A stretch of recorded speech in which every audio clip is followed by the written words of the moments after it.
नमस्कार। आज मैं पितृपक्ष की कथा लेकर के आई हूँ। तो कथा सुनने से पहले अगर आप चैनल पर नए हैं तो हमारे इस चैनल को सब्सक्राइब करें। कथा सुनने के बाद हमारी इस वीडियो को लाइक करें, शेयर करें और कमेंट्स करें। एक सेठ जी थे जिनका नाम धनीराम था। उनके माता पिता रोज़ सवेरे दान पुण्य किया करते थे, पितरों का तर्पण करते थे, श्राद्ध करते थे, मगर धनीराम को ये सारी बातें बिल्कुल अच्छी नहीं लगती थीं। जब उनके माता पिता का देहांत हो गया तो उन्होंने ये सारा काम बंद कर दिया। दान पुण्य करना, पूजा पाठ करना सब बंद कर दिया। और उनके पिता का एक नियम था, वो जब तक दान नहीं देते थे तब तक भोजन नहीं करते थे। और उनके पिता के मरने के बाद जब लोग वहाँ पर दान मांगने के लिए आते थे तो वो उन्हें दुत्कार करके भगा देते थे। कहते थे मेरे पिता मर गए, उनके साथ उनकी प्रथा भी मर गई। और इस तरह से वह सबको बेइज्जत करके भगाते रहते थे। एक बार पितृपक्ष का महीना चल रहा था। उनका एक मित्र श्राद्ध का बुलावा लेकर के उनके यहाँ आया और कहने लगा, मित्र कल मेरे यहाँ श्राद्ध है, तुम सपरिवार आना। इतना सुनकर सेठ धनीराम सोचने लगे कि मैं इसके यहाँ जाऊँगा तो मुझे भी अपने यहाँ श्राद्ध में इसे बुलाना पड़ेगा और मुझे भी श्राद्ध करना पड़ेगा। तो इतना सोच करके उसने अपने मित्र से कहा, हाँ हाँ मित्र, कल मैं आ जाऊँगा। और उनका मित्र वहाँ से चला गया। दूसरे दिन धनीराम की पत्नी ने कहा कि अपने मित्र के यहाँ आप सपरिवार चलेंगे तो हम लोग तैयार हो जाएं। तो धनीराम ने कहा, अरे नहीं नहीं, मैं सपरिवार जाऊंगा तो वो भी मेरे यहाँ आएगा और मुझे भी उसे खिलाना पड़ेगा, इसलिए मैं ऐसा कोई बखेड़ा ही नहीं करूँगा।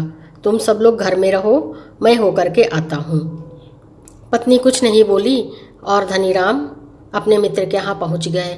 मित्र के यहाँ गए तो उनके यहाँ श्राद्ध चल रहा था, भोजन चल रहा था। मित्र ने देखा तो धनीराम को देख करके बहुत खुश हुए और कहने लगे कि भाभी जी और बच्चे कहाँ हैं।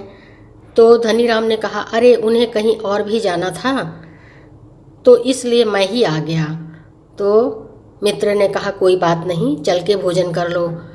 तो धनीराम ने कहा, अरे नहीं नहीं, मैं कोई भी चिकनी चीज़, मसालेदार चीज़ खाता हूँ तो मुझे हजम नहीं होती, मेरी तबीयत खराब हो जाती है। मैं तो सिर्फ तुमसे मिलने चला आया, अब मैं मिल चुका हूँ, अब मैं घर जा रहा हूँ, मुझे आज्ञा दो।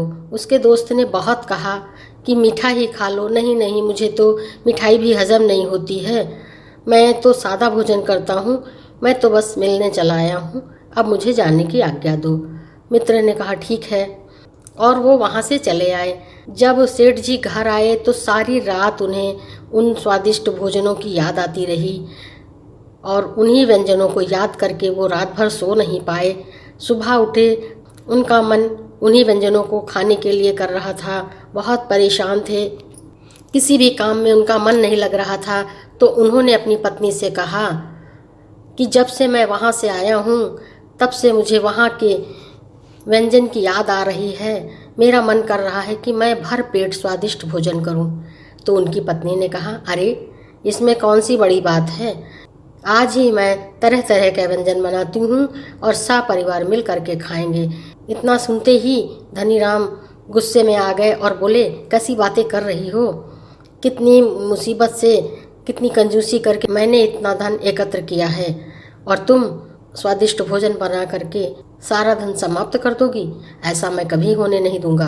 तुम्हें पता है जब से मेरे माता पिता की मृत्यु हुई है उसके बाद तो मैंने अपने लिए एक कपड़ा भी नहीं खरीदा।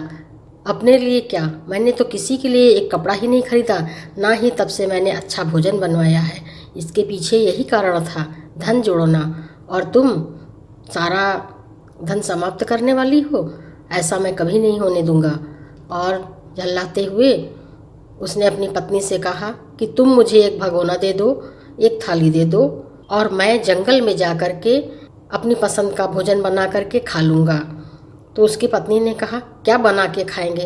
तो उसने कहा, खीर की बहुत याद आ रही है, आज तो मैं जंगल जा कर के खीर बना कर ही खाऊँगा। और इतना कह करके धनीराम वहाँ से चल दिए। पत्नी बहुत दुखी हो गई कि ये तो अपने परिवार को भोजन ही नहीं करा सकते। और इतना सोच करके वो माथा पीट कर बैठ गई। इधर धनीराम ने रास्ते में चावल खरीदा और चीनी खरीदी और दूध लेकर के जंगल चले गए। जंगल में जा कर के ईंटे का चूल्हा बनाया और वहाँ पर खीर बनाना शुरू कर दिया। जब खीर बन गई तो थाली में परोस कर खाने जा रहे थे और वो श्राद्ध का समय था। उनके माता पिता उनको ये सब करते हुए देख रहे थे। उन्हें बड़ा दुख हो रहा था कि ये मेरा बेटा इतना कंजूस है, ना खुद खाता है, ना अपने परिवार को भरपेट भोजन कराता है, और आज जो मेरी दशा हो रही है, मरने के बाद कल इसकी भी दशा होगी। क्योंकि मैंने तो इतना दान पुण्य किया, उसके बावजूद इसने मेरा श्राद्ध नहीं किया अपनी कंजूसी के कारण, और इसके बच्चों को तो श्राद्ध क्या होता है पता ही नहीं चलेगा। तो मुझे ही सब कुछ सुधारना होगा। और इतना सोच करके उन लोगों ने कहा कि मैं एक कोशिश तो ज़रूर करूँगा। तभी धनीराम को 2 छाया दिखाई दी और उस छाया से कुछ आवाज़ें आ रही थीं। धनीराम सोचने लगा, ये आवाज़ें तो जानी पहचानी लग रही हैं। और उसने थोड़ा सा ध्यान किया तो उसे सब कुछ समझ में आ गया कि अरे ये आवाज़ तो मेरे माता और पिता की है। और वो कहने लगा कि आप लोग यहाँ कैसे? तब उनके माता पिता कहने लगे कि बेटा, श्राद्ध पक्ष चल रहा है, घर घर में श्राद्ध हो रहा है और तुमने मेरा श्राद्ध नहीं किया। मैं अतृप्त हूँ और मुझे तृप्त करो, मेरा श्राद्ध करो, नहीं तो कल तुम्हारी भी यही दशा होगी। तुम्हारा भी बेटा तुम्हारा श्राद्ध नहीं करेगा, क्योंकि तुम्हें तो सब कुछ पता है, तब तुमने नहीं किया, और तुम्हारे बेटे को तो श्राद्ध क्या होता है ये पता ही नहीं होगा। इतना कहते ही धनीराम की आंखें खुल गईं और उसे सब कुछ समझ में आ गया। उसने परोसी हुई थाली उन दोनों छाया के सामने रख दी और हाथ जोड़ करके कहने लगा कि माता पिता, आप तृप्त हो जाएं और मुझे आशीर्वाद दें, आपकी कृपा से मुझे सद्बुद्धि आई है। और उनके माता पिता ने उस खीर को ग्रहण किया और उन्हें ढेरों आशीर्वाद दे करके वहाँ से चले गए। अब तो धनीराम का हृदय परिवर्तन हो चुका था, वो बदल चुका था। वह वहाँ से चल दिया और रास्ते में उसने हलवाई की दुकान पर से खूब अच्छे से खूब स्वादिष्ट व्यंजन बनवाए और मिठाइयाँ खरीदी और सब कुछ ले करके अपने घर आया। उसने अपनी पत्नी को दिया और कहा, बच्चों को खिलाओ और तुम भी खाओ, मैं भी खाऊंगा। आज हम लोग जी भर करके स्वादिष्ट भोजन करेंगे। उसके बदले हुए स्वभाव से उसकी पत्नी और बच्चे बहुत प्रसन्न थे। तभी उसने सारी बात अपने बच्चों को और अपनी पत्नी को बताया। सभी सुन के बहुत खुशी हो गए और धनीराम अपने माता पिता की तरह से पूजा पाठ दान पुण्य करने लगा। उसका भी नाम होने लगा और उसके पितरों की कृपा से वह दिन दूनी रात चौगनी तरक्की करने लगा। तब उसे समझ में आया कि दान देने से कभी कमी नहीं होती है, सबके आशीर्वाद से दिन दूनी रात चौगनी तरक्की ही होती है। तो इस तरह से कथा सुन रहे हमारे जो भी भाई बहनों ने पितृपक्ष में अपने पितरों के लिए कुछ नहीं किया है, तो पितृपक्ष अमावस्या के दिन अपने पितरों के नाम से कुछ भी दान कर दें, उसका करोड़ों गुना फल मिलता है। हमारे पितर आते हैं, हमें आशीर्वाद देते हैं। आपने तो जोगा और भोगा की कथा सुनी होगी कि किस तरह से पितृपक्ष के आखिरी दिन अमावस्या को उनके पितरों ने आशीर्वाद दिया और जोगा अमीर हो गया था। इसी तरह से आप लोग ये पुण्य मौका कभी ना छोड़ें। किसी भी स्थिति में हैं, अगर आप भोजन नहीं करा सकते हैं तो दान कर दीजिए अपने पितरों के नाम का। हिंदू समाज में श्राद्ध की बड़ी ही महत्ता है।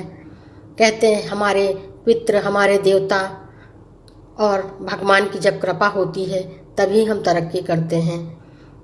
तो इस तरह से कथा तो पूरी होती है, संपन्न होती है। बोलो पितृदेव की जय। और जाते जाते चैनल को सब्सक्राइब कर दें, वीडियो को लाइक कर दें, शेयर करें, कमेंट्स करें और एक बार प्रेम से बोलें जय श्री कृष्णा, राधे राधे।